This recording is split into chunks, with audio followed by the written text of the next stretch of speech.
Hey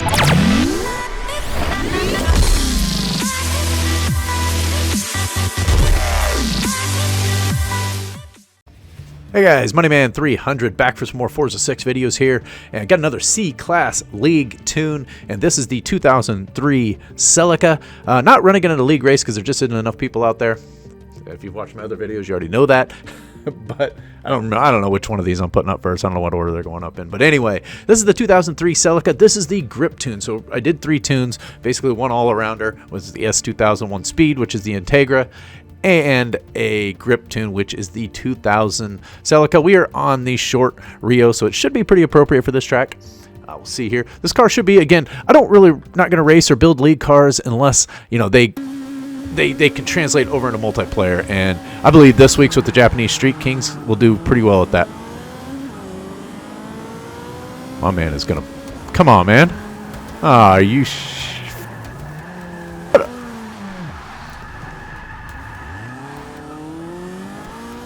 that guy was coming, right? Oh my God, look at that back there.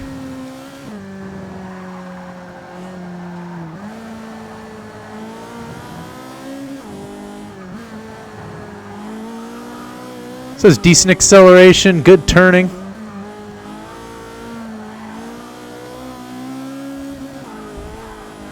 Now we're in 5th after that mess.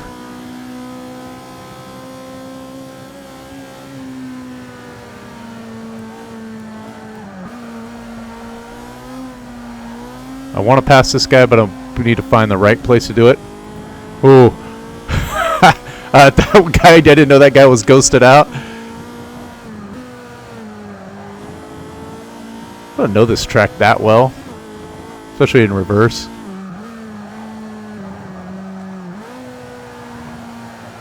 Car holds a line nicely.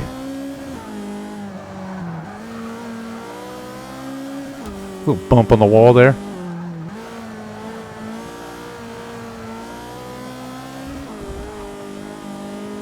Guy's holding his line, so not giving me a lot of opportunities to pass right now. I am faster, but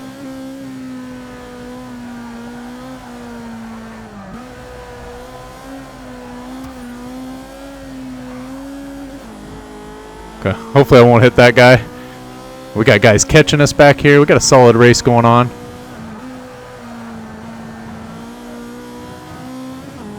I was too slow through there.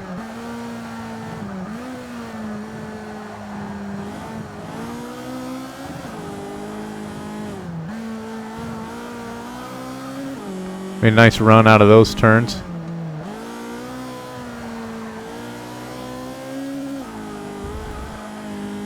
I've been faster up this hill for the most part. Let's just stay on this guy. Give him just a little bit into this turn.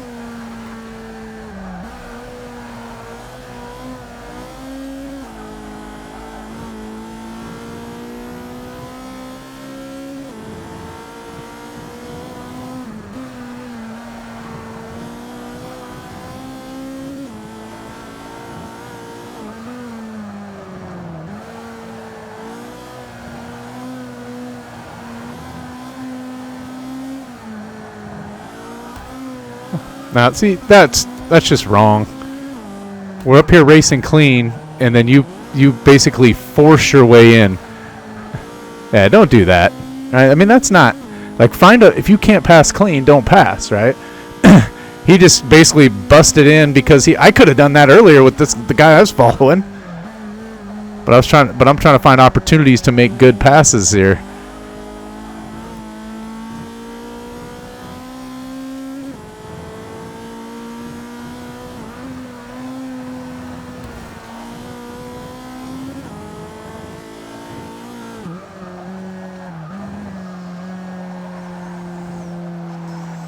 But don't worry, if I get the opportunity, I'll probably just repay the favor.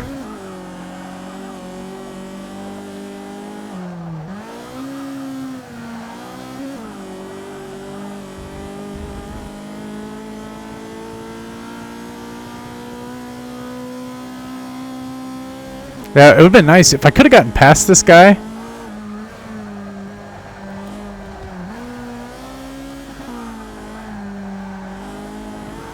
You can get up beside of him. He did make a little mistake there.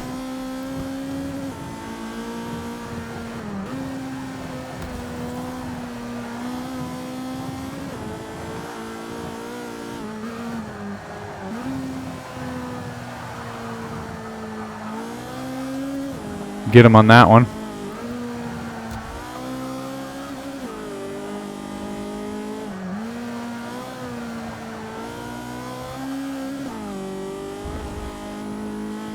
See if I can catch this guy here too.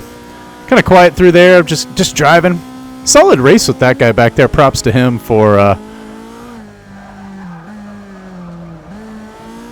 giving some nice clean racing. 6 out of 6. We're just not quite gonna get there, and we're gonna get 5th place. So pretty solid.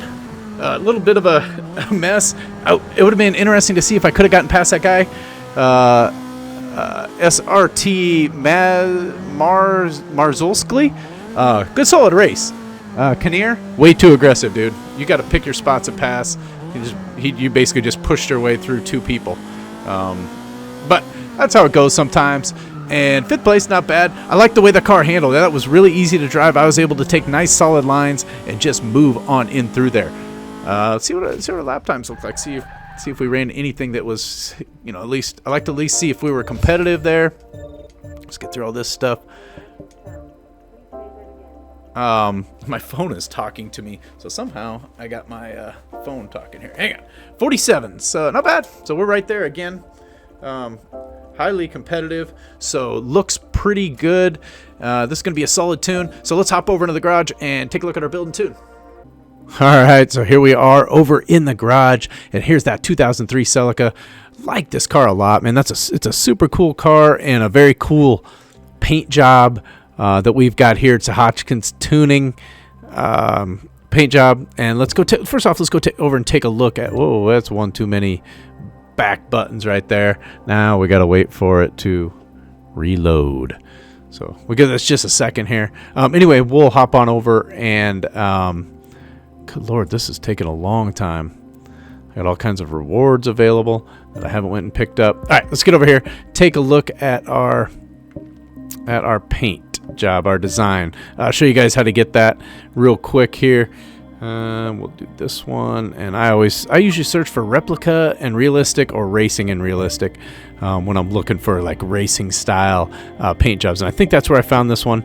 Hopefully, yeah, there it is right there. So it is from Mindbender PhD, the Hotchkiss Celica replica. I thought that was a cool paint job. I really like it. Very well done. Go check him out and grab his stuff because I think it's really cool. So anyway, let's get over here into the upgrade shop and start off and take a look at our build. So as I mentioned before, this is a grip build. Really, really stable car. Really like it a lot. Really good short track car and grip track kind of car. Laguna Secas, probably the Road Atlanta short. There's a lot of tracks, even Yas Marinas, Brands Hatch, just a lot of good short tracks that you can run that car on. So first things first, Centrifugal Supercharger. You know how I roll with that. So that's the first part we got on there. No drivetrain swap and no engine swap here for this Class C car. We're gonna have the adjustable Forza Aero. This thing has all kinds of stuff you can do to it. If you really want to get into making a car that looks super cool and things like that, there's a whole bunch of different wing options you got here. But we need that adjustable, or we want that adjustable aero. Same thing on the rear, and again, all kinds of kind of cool. And the coolest one is probably one of those, or I don't know, I saw one before I really liked. I kind of like just that clean, non-adjustable stuff. But these are all non-adjustable, and we're just gonna go with that. It would be nice. It'd be cool if you had some other options for different, adjustable arrows other than just this, so you could get some more of that aesthetics on there. But we do have those two, and I do not have the bumper, the hood, or the side skirts on there. So tire compound, we are full grip. As I mentioned, this is a grip build. We are full width in the front, and we are full width in the rear. So got as much tire as we can put on this car. The wheels were running 57C Graham lights on that, so some kind of lighter wheels there. Plus I really like the gray color on there. I thought it just looked cool without having to actually go paint them. Next up, we're going to have 19-inch wheels in the front and 19-inch wheels in the rear. So front and rear 19s there. And then no clutch. We are going to have a transmission in here. So we do have the Sport transmission, adjustable. I was trying to think if this is one I looked at the race. I don't think I did because I didn't purchase it. I think it must have been a different car I was building. But anyway, we do want that adjustable transmission on this one. And I do believe you, this is the old gain PI trick that's still around on some of the cars where you actually can get an adjustable transmission, lighter, and give me 5 PI back. So that's why we have the Sport transmission in that one. We do not have a driveline, cannot get no free weight in this one. And then we got our race differential. On over to the platform and handling, we're going to have race brakes, we're going to have race springs, race front anti-roll bar, race rear anti-roll bar, and no roll cage in here. This one actually adds PI to it, so occasionally if you get less PI, you'll do that. In this case, adding 112 pounds and getting to 501. I mean, you could do this if you thought it made it more stable. But there isn't a ton of power in this car already, and that just takes it out. So we do have some weight reduction, but not all the way because it's quite a bit. So, but we do get 200 pounds out of it. You just can't quite get all the way to race on this. You might be able to if you take the Centrifugal Supercharger off and just go all weight on that. So nothing there. I don't know that we have a whole lot in here. We do. Oh, yeah, look at that right off the bat. Sport intake, and then stock fuel, stock ignition, stock exhaust, stock cams, stock valves, stock engine block, stock pistons, and stock centrifugal supercharger, and I know I don't have those, so just the one part in this one, and that is the Sport intake. So that is all of our parts for the build. Now let's hop in and take a look at the tune. We're going to be 28 and 28 on our tires. Ended up at, fix the graph there, ended up at 4.25. So essentially we're using 5 of the 6 gears to make this one work. So it is a 6-speed, but I'm not sure you're ever going to get a situation where you're actually going to use that 6th gear. So we're at 4.25, negative 2.5, negative 2.0, 0, 0, and 50 for the caster angle. Roll bars 1 and 17.61. So sometimes min-max settings work really well in Forza, and I think this is a car that it did work well for me. Any other settings any higher than that on the front, and I tended to get understeer. Tuning front wheel drive cars is a little different and kind of a pain sometimes. So I did go with the min setting on this, and it worked out well. So 1 and 17.61. I went up at 387.9 of 435.2, and the ride height all the way down on this. 10-1, 10-1, 2, 6, and 2, 8. I probably meant to make those the same, but I just ended up that way. I'm not going to mess with it, though. All the way down, you can take the aero out of it, at least help with the speed a little bit on this car. 48% on 150. Was very balanced in the braking. I didn't have any issues with it. And 50% acceleration with 30% on the deceleration differential. So that is all of our parts, all of our tune. This is a really good car. I think you guys are really going to like this one. Again, we'll do well in Rivals, multiplayer, and in the Japanese Street Kings C-Class League event this week. So lots of uses for this car. So get out there, check it out. Let me know what you guys think. And as always, you can download it. I do have it shared out there, and go that route if you don't feel like putting all the settings in yourself. So anyways, I'm going to wrap it up with that. Thanks for watching, and we'll catch you guys in the next one. Later.